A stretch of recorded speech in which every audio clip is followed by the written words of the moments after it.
நண்பர்கள் அனைவருக்கும் வணக்கம். ஒரு மொழி இருமொழி மும்மொழி இந்த கொள்கை தமிழ் மாநிலத்தில் பெரிய பேசு பொருளா இருக்கு.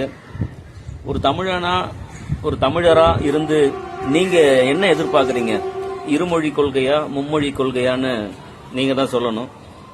என்ன நீங்க கேக்குறீங்கன்னு தெரியுது. நீ எதை சொல்ல வரன்னு என்ன கேட்டா, இருமொழியே ஏன்ற மாதிரி கோபம் வருது. ஆனா வேற வழி இல்ல. உலகமயமாதல் இருக்கிறோம், உலகின் பல்வேறு இடங்களுக்கு பயணம் செய்யறோம். அதனால ஆங்கிலம் ஒரு துணையாக வைத்துக்கொண்டு தமிழை தாயாக நம்ம மதிச்சு தமிழின் பெருமைகளை நம்ம முதல்ல ஆழமா உள்வாங்கணும். நம்ம முன்னோர்களுடைய பல்வேறு கலை, திறன், தொழில்நுட்பம் இதெல்லாம் சங்க இலக்கியத்தில் பதிவாயிருக்கு. முதல்ல இதை ஆழமா தெரிஞ்சுக்கணும். இதை ஆழமா தெரிஞ்சுக்கிட்டு கடைகூடி தமிழருக்கு வரை தமிழருடைய பெருமை போய் சேர்ந்துட்டாலே நமக்கு ரொம்ப மகிழ்ச்சியான ஒரு செய்தி தான். அதனால மும்மொழின்றது இப்ப தேவையில்லாத தலைப்பா நான் பாக்குறேன். நன்றி, வணக்கம்.